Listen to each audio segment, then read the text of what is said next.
అపోస్తల కార్యములు 12వ అధ్యాయం 5వ వచనం. పక్కను తట్టి త్వరగా లెమ్మని చెప్పి అతనిని లేపగా సంకెళ్ళు అతని చేతుల నుండి ఊడిపడెను. అప్పుడు దూత అతనితో, నీవు నడుము కట్టుకొని చెప్పులు తొలుగుకొనుమనెను.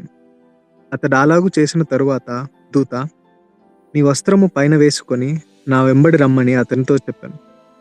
అతడు వెలుపలికి వచ్చి దూత వెంబడి వెళ్ళి దూత వలన జరిగినది నిజముగా జరిగెనని గ్రహింపక తనకు దర్శనము కలిగెనని తలంచెను.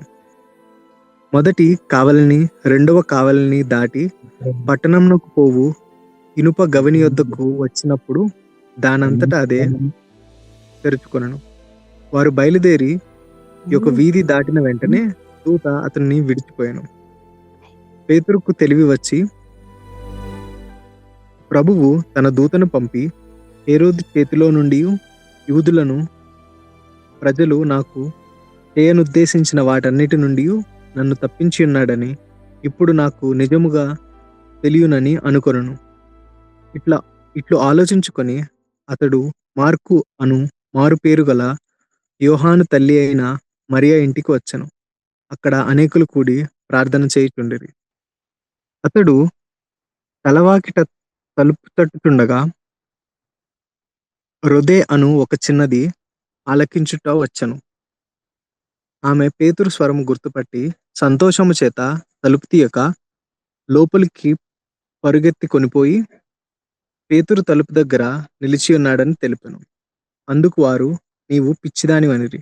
అయితే తాను చెప్పినదే నిజమని ఆమె దృఢముగా చెప్పినప్పుడు వారు అతని దూత అనిరి. పేతురు ఇంక తట్టుచున్న వారందరూ తలుపు తీసి అతనిని చూసి విభ్రాంతి నొందిరి. అతడు ఊరకుండుడని వారికి సైగ చేసి ప్రభువు తన్ను చెరసాల నుండి ఎలాగు తీసుకుని వచ్చనో వారికి వివరించి యాకోబుకును సహోదరులకును ఈ సంగతులు తెలియజేయుడని చెప్పి బయలుదేరి వేరొక చోటికి వెళ్ళాను. మహిమ కలుగును గాక. చక్కని వాక్యం యవనస్తుడు మొదటిసారి ధైర్యంగా చదివినందుకు నేను అభినందిస్తున్నాను థామస్ ని. ఇంకా రానున్న రోజుల్లో ఇలాగే చక్కగా ప్రార్థనలో కానీ పాటల్లో కానీ వాక్యంలో కానీ నువ్వు కలిసి మాతో పాటు నడవాలని చెప్పి నేను మనస్ఫూర్తిగా కోరుకుంటున్నాను. Thank you Thomas, thank you రా. ఈ సమయాన్ని వాక్య ధ్యానానికి ఇద్దాము. అన్న నా వాయిస్ వినపడుతుందా? ఇంకొద్ది గట్టిగా మాట్లాడొచ్చు. Okay okay right. మీ అందరికీ కూడా ప్రభు పేరిట వందనాలండి. అలాగే మనం అందరం ఈ రీతిగా కూడుకోవడానికి మరి ప్రభు కృపే ఆధారం కాబట్టి మరి దేవాదేవునికి మరింతగా నా యొక్క కృతజ్ఞతలు స్తుతులను చెల్లించుకుంటూ నేను చేసిన అపరాధాలను బట్టి నాకు క్షమాపణలు నేను ఆయనకి తెలియజేస్తా ఉన్నాను. మరి మనము అపోస్తల కార్యాల ధ్యానంలో ఉన్నాము. 12వ అధ్యాయంకి వచ్చాము.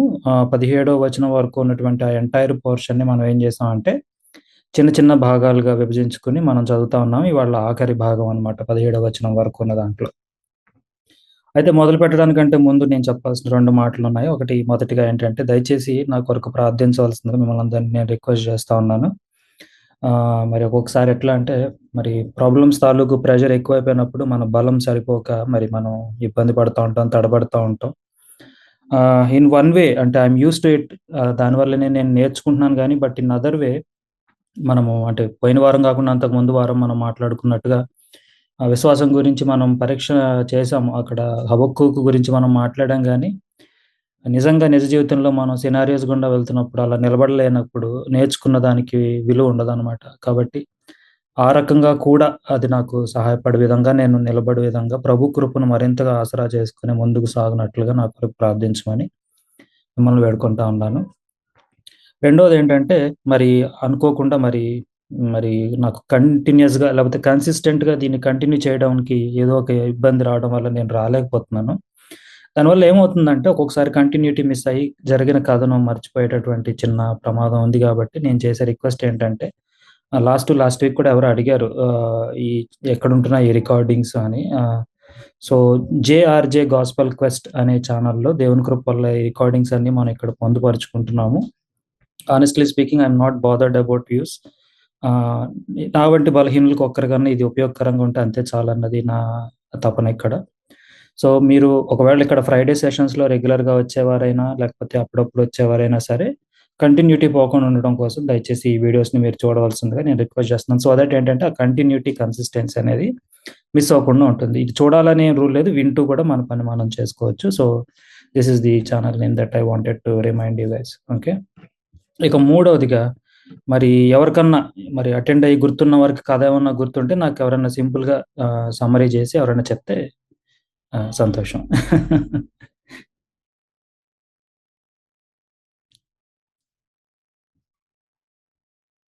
పేతురు చెరసాలలో ఉంచబడటం గురించి మాట్లాడుకున్నాము అంతకుముందు. తర్వాత హేరోదు రాజు గురించి కూడా నువ్వు టాపిక్ లో చెప్పావు. ఆయన్ని చంపేయడం, యాకోబు గారిని చంపేయడం కూడా దాని గురించి కూడా మనం మాట్లాడుకున్నాం. అంటే ఇప్పుడు నా స్క్రీన్ చూసినా కూడా దాంట్లోనే చాలా పొందుపరిచాను, మీకు అర్థమవుతుంది. సో ఏంటంటే మనము ప్రధాన అంశాలైనటువంటి సంఘము, సంఘ ప్రార్థన, విశ్వాసము, దేవుని చిత్తము, సఫరింగ్, ఇటువంటి అంశాల గురించి మనం దేవుని కృపను బట్టి చాలా మంచిగానే మనం స్టడీ చేసాము. ఇంకా డీటెయిల్గా వెళ్ళొచ్చు, కానీ అయితే ఈ కథకి రెలవెంట్గా ఇంతవరకు మనకు సరిపోతుంది. యాజ్ ఎ సెడ్ కొన్ని మళ్ళీ ఇక్కడ రిపీట్ అవుతాయి కాబట్టి ఐఎమ్ నాట్ గోయింగ్ టు, అంటే మళ్ళీ డీటెయిల్లోకి నేను వెళ్ళదలుచుకోలేదు. సో అవకాశం ఉన్నప్పుడు ఆ వీడియోస్ చూస్తే మీకు మళ్ళీ ఒకసారి రీకాల్ అవుతుంది అనమాట. ఓకే, ఇక మనం కథలో ముందు సాగుతాం. ఏంటి అంటే సింపుల్గా చెప్పాలంటే ఇవాళ వాక్య భాగం చదివిన ఎవరికైనా కథ స్ట్రైట్ అవే సెల్ఫ్ ఎక్స్ప్లెనేటరీగా మీకు అర్థమైపోతుంది. మరి చెప్పండి, మీరు చదివిన దాన్ని బట్టి మీకు అర్థమైన కథని చెప్పండి. ఎవరైనా మున్నన్న కాకుండా ఇంకెవరన్నా ఒక్కరు మాట్లాడితే చాలా బాగుంటుంది. ప్రయత్నించండి, ఇందులో తప్పు ఒప్పులు అనేవి ఉండదు కాబట్టి. ఇవాళ చదివిన వాక్య భాగమే, దాన్ని బట్టి కథ చెప్పండి. మన కుటుంబ ప్రార్థన కదా, దూరంగా ఉన్నామే కానీ అందరం కలిసి ఉన్నాం, అందరం కలిసే కూర్చున్నట్లే లెక్క. చెప్పండి ఎవరన్నా మిగిలిన వాళ్ళు. పేతురు గారిని చెరసాలలో పెట్టినప్పుడు సంఘం ప్రార్థిస్తున్నప్పుడు సంఘం డౌట్ గా ఉంటది, పేతురు వస్తారా రారని. కాకపోతే ఆ ప్రార్థన యొక్క శక్తి వల్ల దేవదూతలతో పేతురు విడిపించబడి ఆ సంఘంలో చేర్చబడతారు. అది వాళ్ళు నమ్మలేకపోతారు, కానీ అది వాస్తవం. ప్రార్థనకు ఎంత శక్తి ఉన్నది అనేది ఇక్కడ మనకి తేటతలం అవుతుంది. అదే ఇవాళ చదివిన వాక్య భాగంలో కథ ఏంటి అంటే సింపుల్ గా మీరు ఒక కథలాగా దాన్ని ఎవరికైనా చిన్న పిల్లలకి చెప్పాలనుకుంటే కూడా, ఇలా యంగ్స్టర్స్ చెప్పాలనుకుంటే కథగా ఏం చెప్పగలరు ఇవాళ చదివిన వాక్య భాగం? ఇంకొక ఛాన్స్ ఇద్దాం, and then we can simply go head. ఎవరన్నా ఒక్కరు ప్రయత్నం చేయండి. సరే, ఎనీవేస్ నేనే కంటిన్యూ చేస్తానులేండి. చదివిన వాక్య భాగం ప్రకారంగా కథ ఏంటి అంటే, పేతుర్ని దేవుడు విడిపించాడు. సింపుల్గా చెప్పాలి అంటే miraculously delivering, God is delivering Peter from the, ఎక్కడి నుంచి తప్పించాడు అంటే, ఎక్కడి నుంచి తప్పించాడు పోనీ అది చెప్పండి. సగం నేనే చెప్పాను కదా. చెరసాల నుంచి తప్పించాడు, సంకెళ్ళ నుంచి తప్పించాడు. చెప్పాలంటే అతను ఒక రకమైనటువంటి టఫ్ సినారియో, మనం సఫరింగ్ అని చెప్పుకుంటుంటాం కదా, అలాగే పర్సెక్యూషన్ అని కూడా చెప్తాం కదా, ఇటువంటి సినారియోస్ మధ్య ఉంటున్నటువంటి పేతురును దేవుడు తన సార్వభౌమాధికారాన్ని చూపిస్తూ మరి అతన్ని విడుదల చేయడం అన్నది ప్రధాన కథ. ఆ తర్వాత ఆయన తిరిగి, ఇందాక జయరాజ్ గారు అన్నట్టు, ఆయన తిరిగి తన పీపుల్ని, ట్రూ ఫ్రెండ్ లాగిన ఆయనకు కూడా ఒక ఫ్రెండ్షిప్ కమ్యూనిటీ అదంతా ఉంది కదా, ఫెలోషిప్ కమ్యూనిటీ, ఆయన అక్కడికి వెళ్ళటం, వాళ్ళు కొంత ఇబ్బంది డౌట్ పడటం, ఆ తర్వాత రియలైజ్ అవ్వటం, అక్కడి నుంచి ఆయన ఏం చేయాలో బాధ్యతలను వారికి అప్పగించి వేరే ప్రదేశానికి వెళ్ళడంతో అక్కడితో మనం చదవాలనుకుంటున్న పోర్షన్ కథగా సమ్మరీగా అయిపోతుంది. మరి ఇవాళ చూడబోయే దాంట్లో ప్రధాన అంశాలు ఏంటని పరిశీలన చేసుకుంటే, ఇందా చెప్పినట్టుగా దేవుడు విడిపిస్తున్నాడు ఎవరిని? పేతుర్ని సంకెళ్ళ నుంచి లేదా బంధకాల నుంచి, ఆ యొక్క జైలు నుంచి, సఫరింగ్ నుంచి మరి దేవుడు విడిపిస్తా ఉన్నాడు. 5వ వచనం నుంచి మొదలు పెడదాం. 5వ వచనం చదవండి.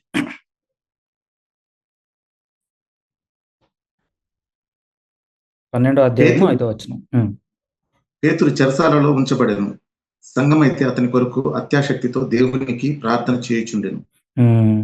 అయితే 6లో హేరోదుకి అతన్ని తీసుకురావాలనే ఉంది కానీ, బట్ అతన్ని ఏంటంటే ఆ పండుగ అయ్యేంత వరకు పనిష్మెంట్ ఇవ్వలేడు కాబట్టి మరి ఏం చేశారంటే అతన్ని జైల్లో పెట్టారు. ఎలా బంధించబడ్డారు అన్నది కూడా మనం ఇంతకు ముందు చూసాం, బట్ ఒక్కసారి రిమైండ్ చేసే ప్రయత్నం చేస్తా. 6వ వచనం చదవండి.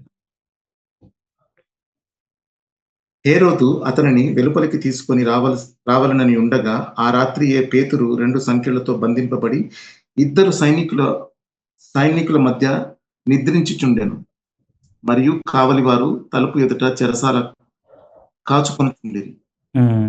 సో దీని గురించి కూడా ఇంతకు ముందు చెప్పాం. ఏంటంటే పేతురుని చాలా టైట్ సెక్యూరిటీ మధ్య మరి హేరోదు పెట్టడం ఇక్కడ మెన్షన్ చేస్తా ఉంటే, మరి టీచర్స్ ఏం చెప్తున్నారంటే కైండ్ ఆఫ్ రెజంబ్లెన్స్ టువర్డ్స్ ఎట్లా అంటే మరి ఆఫ్టర్ డెత్ మరి జీసస్ ని కూడా ఈ విధంగా వారు ఆ యొక్క గుహలో లేదా సమాధిలో ఉంచబడినప్పుడు చాలా టైట్ సెక్యూరిటీనే పెట్టినట్టు, ఆ తర్వాత అక్కడ కూడా మరి miraculously the Angel of the lord వచ్చి మరి అక్కడ సినారియోని మూవ్ చేయటము, మరి ఏం జరిగింది అని తెల్లవారు వచ్చి అడిగితే చెప్పలేని పరిస్థితుల్లో సైనికులు ఉండడం అనేది మరలా ఇక్కడ ఏమంటారు రిపీట్ అవుతుంది అనేది మనకు కనపడుతుంది. రిజంబ్లెన్స్ దానికి దగ్గరగా ఉంటుందని కూడా మరి టీచర్స్ చెప్తా ఉన్నారు.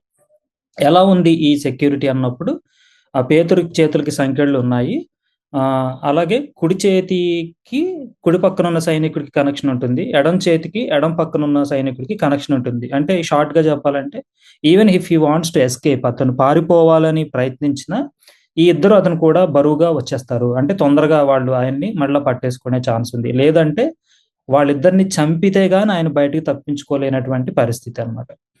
ఆ వెంటనే బయట మరి తలుపు దగ్గర మరి చెరసాల బయట మరి గార్డ్స్ ఉన్నారని చెప్పబడుతుంది. అంతేకాదు ఇక్కడ ఇంకా కొంచెం ముందుకు వెళ్తే 10వ వచనం చదవండి ఒకసారి. ఎవరైనా చదవండి, పర్వాలేదు. మొదటి కావలివారిని రెండవ కావలివారిని దాటి పట్టణముగా పోవు ఇనుప గవని వద్దకు వచ్చినప్పుడు దానంతట అవే వారికి తెరుచుకునేను. అక్కడ వరకు చాలండి. ఫస్ట్ చదవండి మళ్ళీ 10లోని స్టార్టింగ్ లో ఏముంది? మొదటి కావలివారిని రెండవ కావలివారిని దాటి పట్టణమునకు పోవు ఇనుప గవని వద్దకు వచ్చినప్పుడు.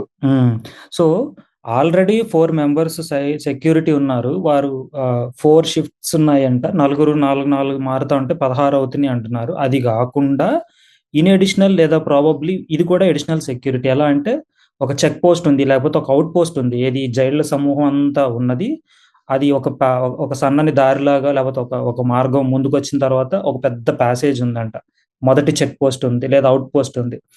అది దాటి ఇంకా ముందుకు వెళ్ళిన తర్వాత రెండవ పోస్ట్ ఉంది, అది దాటితే గానీ సిటీలోకి ఎంటర్ అవ్వలేనటువంటి సినారియో. అంత టైట్ సెక్యూరిటీ మధ్య ఉన్నాడు. ఎందుకు ఇంత డీటెయిలింగ్ రాస్తున్నాడు లూక్ అంటే, ఇక్కడ దేవుని చేతిలో కంట్రోల్ ఉందనే విషయాన్ని చాలా స్పష్టంగా మిరాక్యులస్ గా ఎలా దేవుడు మరి విడిపిస్తున్నాడు అనే విషయాన్ని చెప్పడం కోసం చెప్తా ఉన్నాడు. సరే, ఇది ఎలా ఉంటే 7వ వచనం ఒకసారి చదవండి.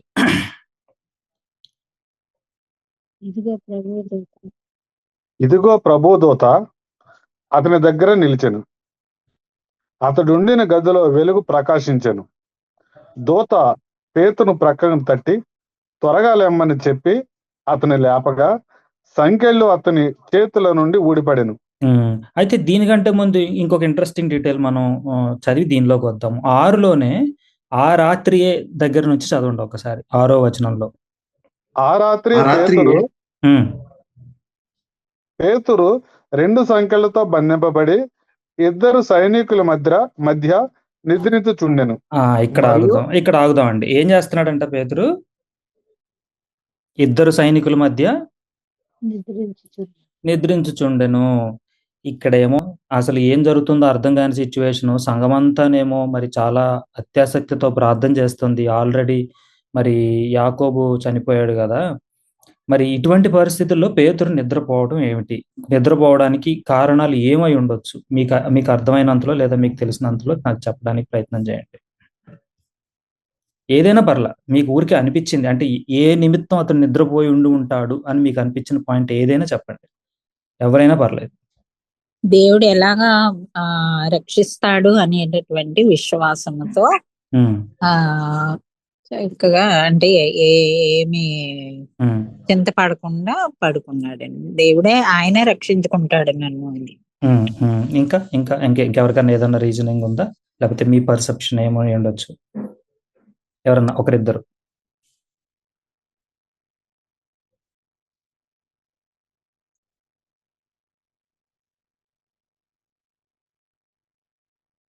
ఎవరన్నా ఒక్కరి పోనీ ఇంకొక రీజన్ చెప్పండి.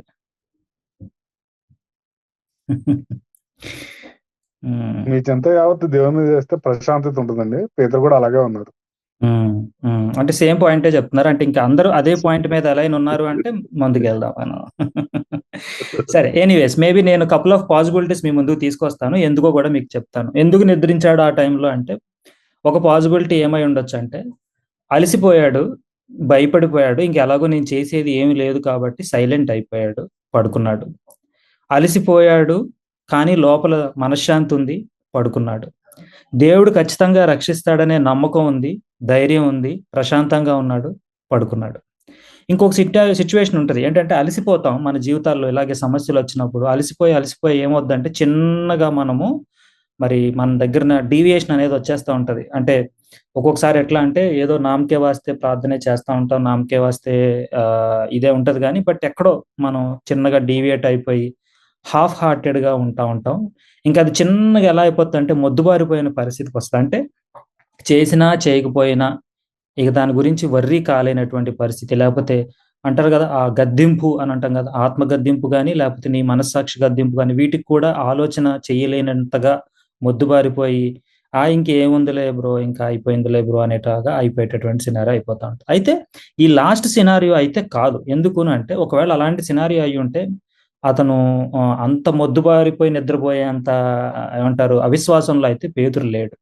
సో కుడ్ బి దాట్ అతనికి ఇంతకు ముందు చాప్టర్లో ప్రాబబ్లీ 3rd or 4th చాప్టర్లో కదా ఒకసారి ఇలాగే అతన్ని పట్టుకెళ్తే మరి దేవదూత విడిపించడం జరుగుతుంది కదా. మీరు గుర్తున్న వాళ్ళు ఎవరైనా చాప్టర్ నెంబర్ చెప్పండి. ఇఫ్ నాట్ అదే మీకు అసైన్మెంట్, అదే చాప్టర్ మీరు కనుక్కుని నాకు చెప్పండి. కాబట్టి ఖచ్చితంగా దేవుడు అతన్ని విడిపిస్తాడని అయినా ఉండాలి, లేదంటే ఓకే ఇది దేవుని చిత్తం. ఇప్పుడు తను చూశాడు అంతకుముందు 7వ చాప్టర్లో ఒక ఆయన చనిపోయాడు, మరి ఆయన మార్టీర్ అయ్యాడు. మీకు తెలుసు ఆ పేరేంటో, నేను చెప్పట్లేదు. ఏంటి ఆ పేరు? 7వ చాప్టర్లో మార్టీర్ అయినటువంటి పేరు స్టెఫన్. 7వ చాప్టర్లో స్టెఫన్ ను చూశాడు. ఇదిగో ఇప్పుడు తన సోదరుడు సమానుడైనటువంటి ఆయన ఈ చాప్టర్ స్టార్టింగ్ లోనే చంపబడ్డ ఆయన్ని కూడా చూశాడు. అంటే నేను కావాలనే పేర్లు చెప్పట్లా, అంటే మీరు ప్రయత్నం అన్న చేస్తారని చెప్పేసి. మరి ఇంకా డిసైడ్ అయిపోయాడు, okay let it be, if it's God will that it be అని అనుకుని ఉండొచ్చు. ఆర్ ఇంకొక రీజన్ కూడా ఏమై ఉండవచ్చు ప్రాబబ్లీ అంటే, 7వ వచనంలోనే దూత అతని దగ్గర నిలిచిన తర్వాత దగ్గర నుంచి ఒకసారి చదవండి 7వ వచనం. ఇదిగో ప్రభు దూత దగ్గర నిలిచెను, వెలుగు ప్రకాశించను. చదవమ్మా. అతడు ఉండిన గదిలో వెలుగు ప్రకాశించెను.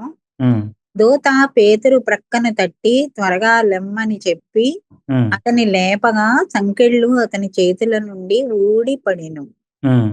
అప్పుడు దూత అతనితో, నీవు నడుము కట్టుకొని చెప్పులు తొడుగుకొనమనెను.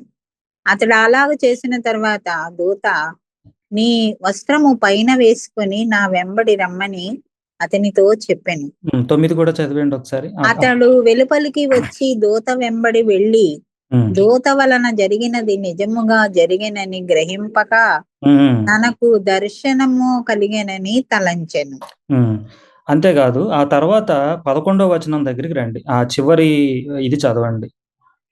11 చదవండి. పేతురు తెలివి వచ్చి ప్రభు తన దూతను పంపి హేరోదు చేతిలో నుండి యూదులను ప్రజలు నాకు చేయ నిర్దేశించిన వాటన్నిటి నుండి నన్ను తప్పించి ఉన్నాడని ఇప్పుడు నాకు నిజముగా తెలియనని అనుకునేను.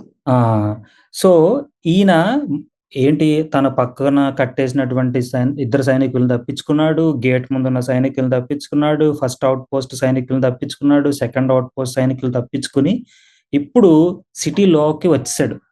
అంటే ఈ మధ్యలో ఎవరు చూడలేదు అంటే కుడ్ బి సినారియో, మరి మహిమకరమైనటువంటి వెలుగు ప్రకాశించడం చేత వాళ్ళ కళ్ళు మూసుకుపోయి ఉండాలి, లేదా వారికి ఒకలాంటి మత్తును కలగజేయడం ద్వారా అందరూ మరి నిద్ర మత్తులో ఉండాలి. బహుశా అలా కూడా పేతురు నిద్రలో ఉండవచ్చు. అందుకనే దూత అతనిని ప్రక్కను తట్టి 7వ వచనంలో ఉంటుంది చూడండి, దూత పేతురు దూత ప్రక్కన పేతురు తట్టి ప్రక్కన తట్టి త్వరగా లెమ్మని అని గట్టిగా లేపినట్టుగా కనపడుతుంది. అందుకే ఇంగ్లీష్లో ఏముందంటే హీ స్ట్రక్ పీటర్ అని ఉందన్నమాట. స్ట్రక్ అన్నప్పుడు జనరల్ గా మీనింగ్ ఇంత సింపుల్ గా తట్టి లేపడం కొట్టి లేపడం అని కాదు, కానీ కొంచెం పెద్ద మీనింగ్ లోనే వస్తుంది. అంటే ఆ వర్డ్ ని వాడే కాంటెక్స్ట్ వేరే రకంగా, వేరే ప్రదేశాల్లో ఇంకొక రకంగా కూడా ఉందన్నమాట. అంటే దూత చేత హతము గావించబడిన అన్నప్పుడు కానీ, లేకపోతే దూత వారిని నాశనము చేసిన అన్నప్పుడు కూడా స్ట్రక్ అనేటటువంటి పెద్ద వర్డ్ వస్తుంది అనమాట. సో బహుశా ఇక్కడ కొంచెం ఫోర్స్ అప్లై చేసి లేపుంటాడు అనమాట. అయితే ఎందుకురా నువ్వు ఏదో పెద్ద డిటెక్టివ్ లాగా ఇదై ఉండొచ్చు అదై ఉండొచ్చు అని మీరు అడగొచ్చు. ఎందుకు అంటున్నానంటే ఇక్కడ పాజిబిలిటీ ఏదైనా, రీజన్ ఏదైనా, అంటే నువ్వు విశ్వాసం కలిగున్నా లేకపోయినా, నువ్వు ప్రార్థన చేసినా చేయకపోయినా, అంటే ఈ కేసు సినారియోలో నేను మాట్లాడుతున్నాను. అల్టిమేట్ గా ఈ యాక్షన్ ఐటమ్ ని లేకపోతే ఈ అవుట్పుట్ ని కంట్రోల్ చేసింది ఎవరు, లేకపోతే అతన్ని డెలివర్ చేస్తుంది ఎవరు? దూత, దేవుడు లేదా దేవుని దూత.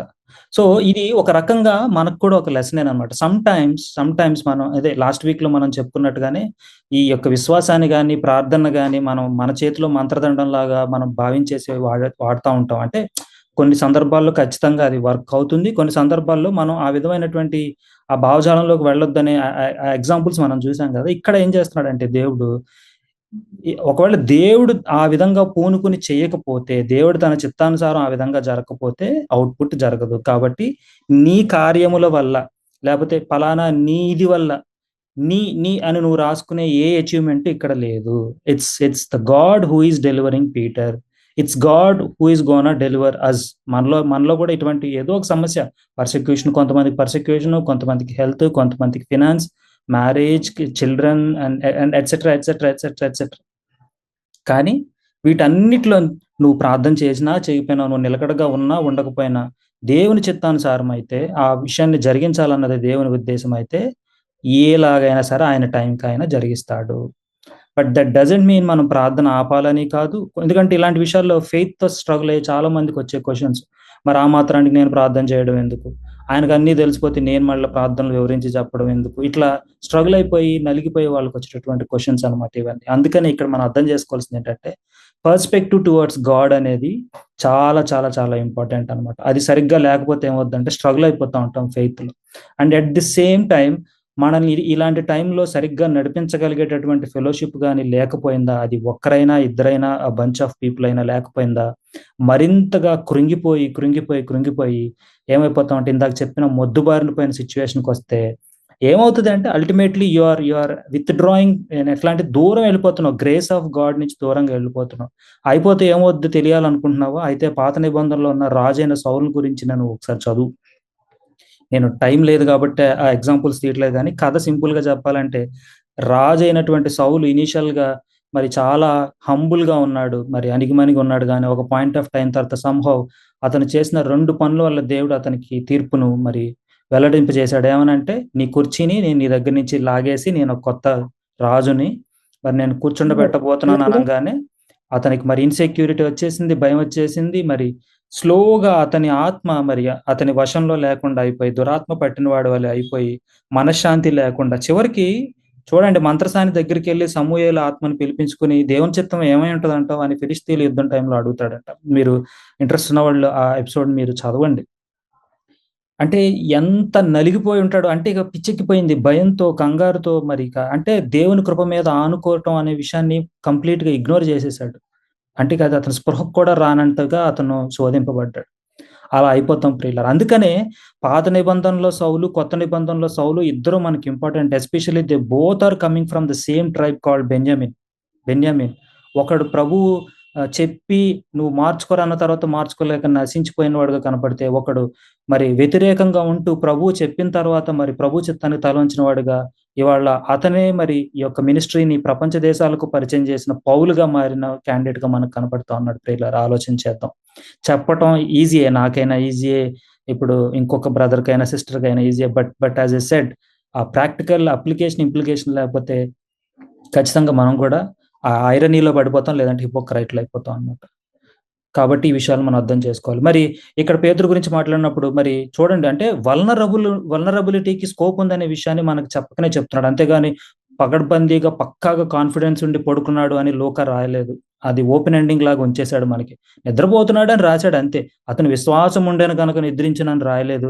లేకపోతే తాను విచారణ కలిగి ఉన్నాడు కాబట్టి నిద్రించినని రాయలేదు ప్రియులారా. చూడండి, గొప్పగా ప్రార్థన చేసే ఏలియా అంతటోడే మరి భయం కలిగి మరి ఆ రాణి నుంచి దూరంగా పారిపోవాల్సిన సిచ్యువేషన్ వస్తే దేవుడు వచ్చి సరే టేక్ రెస్ట్ అన్నాడంట. టేక్ రెస్ట్ అని మరి అతని కాకులతో ఆహారం పంపాడు అనేటటువంటి కథ.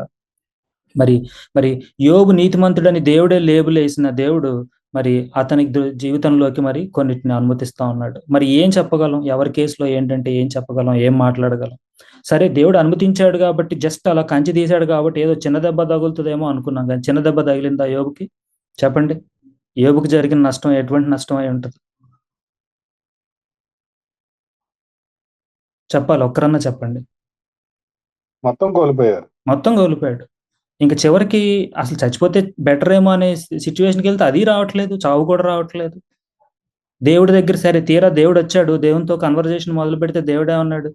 నువ్వు ఎక్కడున్నావయ్యా? నేను ఈ సృష్టిని నేను సృష్టిస్తున్నప్పుడు నువ్వు ఎక్కడున్నావయ్యా యోబు అంటే, ఇంకా అసలు అలాంటి సిచ్యువేషన్లో అలాంటి ఆన్సర్ వస్తే ఏం మాట్లాడగలం మనం దేవునితో? ఏం మాట్లాడగలం? అందుకనే ఇటువంటి ఎపిసోడ్స్ని ఎందుకు ఇంత జాగ్రత్తగా ఓపెన్ ఎండింగ్లో కానీ లేకపోతే కొన్ని విషయాలను చాలా జాగ్రత్తగా లేకపోతే ఎంఫసైజ్ చేస్తే ఎందుకు రాస్తున్నారంటే పరిశీలన కోసమే.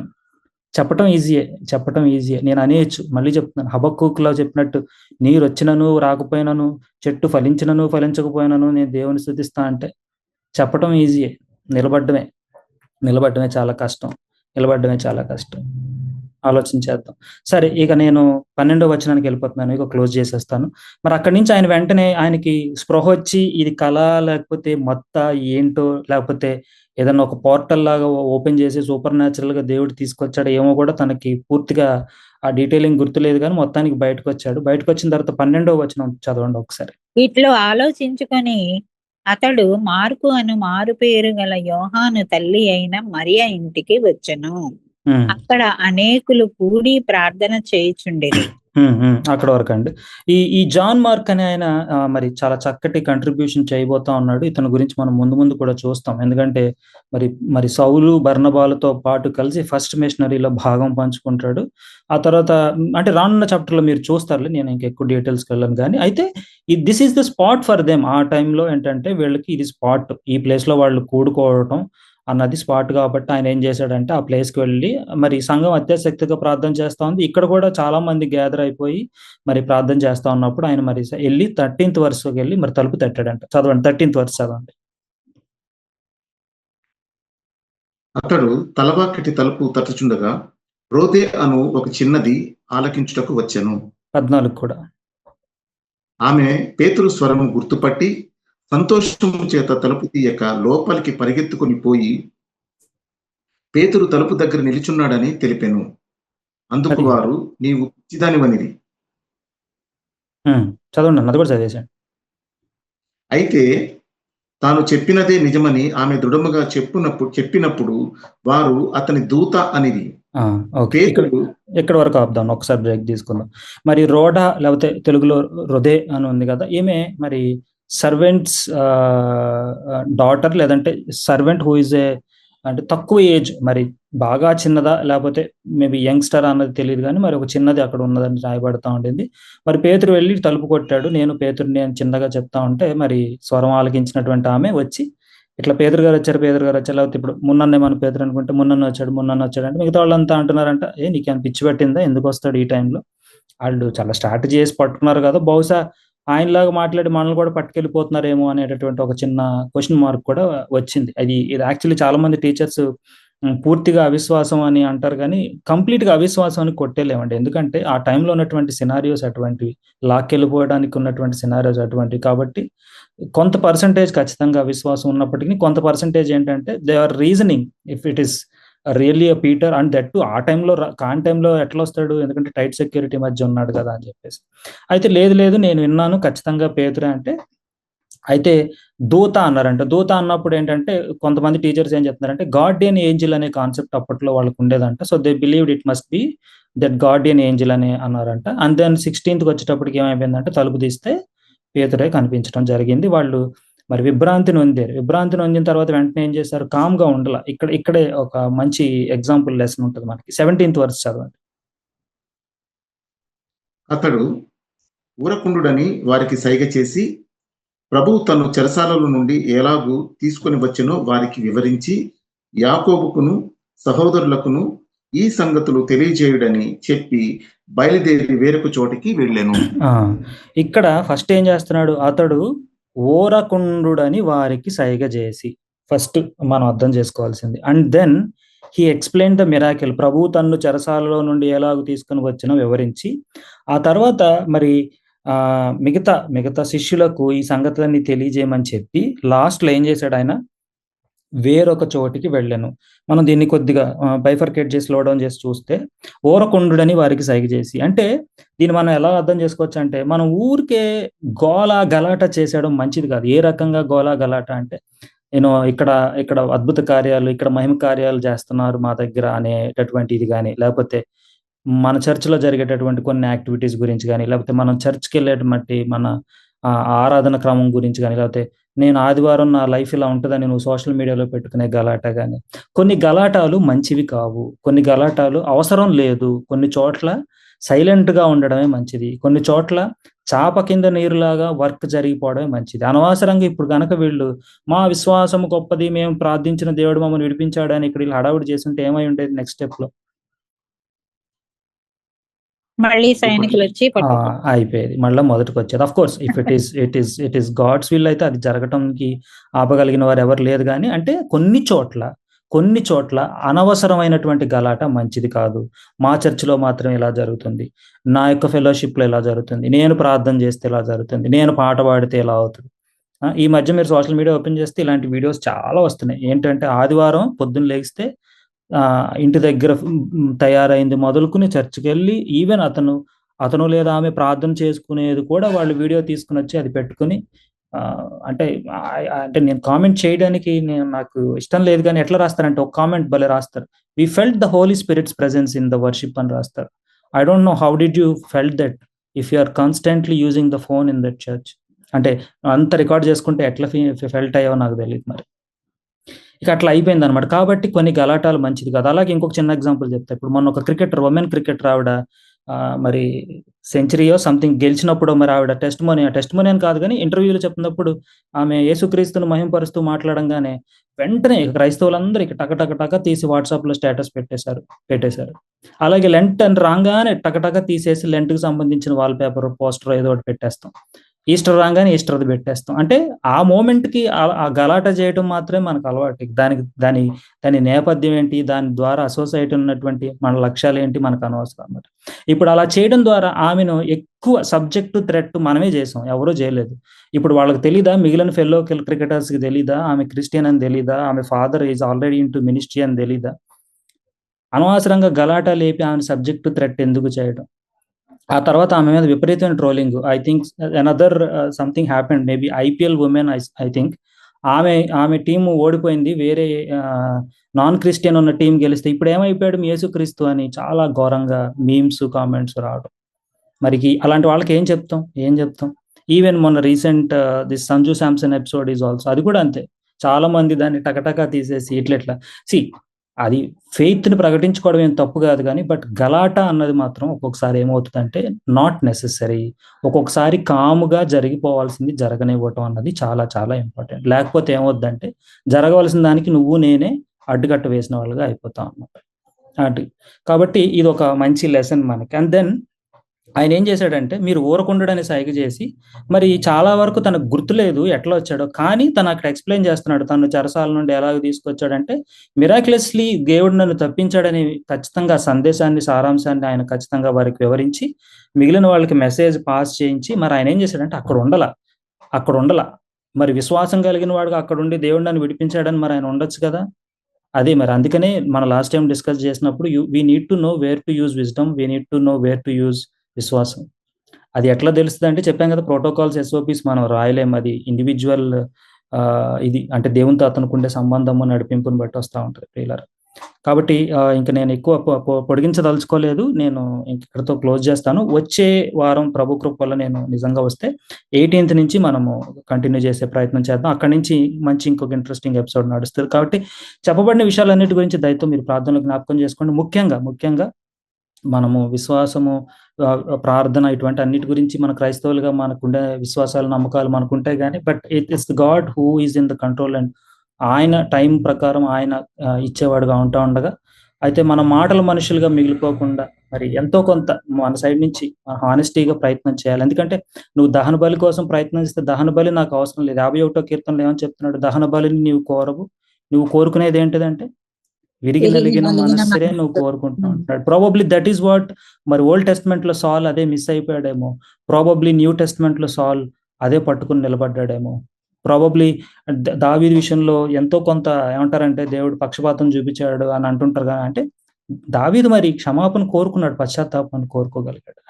అండ్ మోర్ ఓవర్ ఇందాక చెప్పినట్టు ఆ యొక్క సంఖ్యలన్నింటినీ తెంచి మిరాక్యులస్ గా జరిగించేవాడు దేవుడు మాత్రమే. కాబట్టి మీరు ఇటు విషయాలపైన ప్రార్థన చేయండి. అలాగే మన అందరి జీవితాల్లో అది వ్యక్తిగతంగా కావచ్చు, లేకపోతే కుటుంబ పరంగా కావచ్చు, లేకపోతే ఫర్ దిస్ ఎంటైర్ ఫెలోషిప్ మరి దేవుడు కూడా అటు రీతిగా మనల్ని మిరాక్యులస్ గా తప్పించాలని, మనల్ని ఆ విధంగా నిలబెట్టుకోవాలని, మనల్ని కూడా వీలైతే ప్రభు చిత్తం కృపానుసారం అట్టి విశ్వాసంతో కూడిన నెమ్మది మనలో ఉంచినట్లుగా మీరు అందరూ ప్రార్థన చేయమని మిమ్మల్ని అందరికీ నేను రిక్వెస్ట్ చేసుకుంటూ, మరి ప్రభు కృపా చిత్తం ఉంటే కనుక ప్రియులారా మరి నేను వచ్చేవారు మిమ్మల్ని అందరినీ కలుసుకుంటాను. మీ అందరికీ కూడా షాలోమ్ షాలోమ్. రైట్. దేవునికి మహిమ కలుగును గాక. చక్కని వాక్యం విన్నందుకు దేవునికి వందనాలు చెల్లిస్తాము. ఆయన ఒక్కడే రక్షణ మార్గము, సత్యం తెలుసుకో, వెలుగు పొందుకో. యేసు జననం, యేసు జననం, యేసు జననం.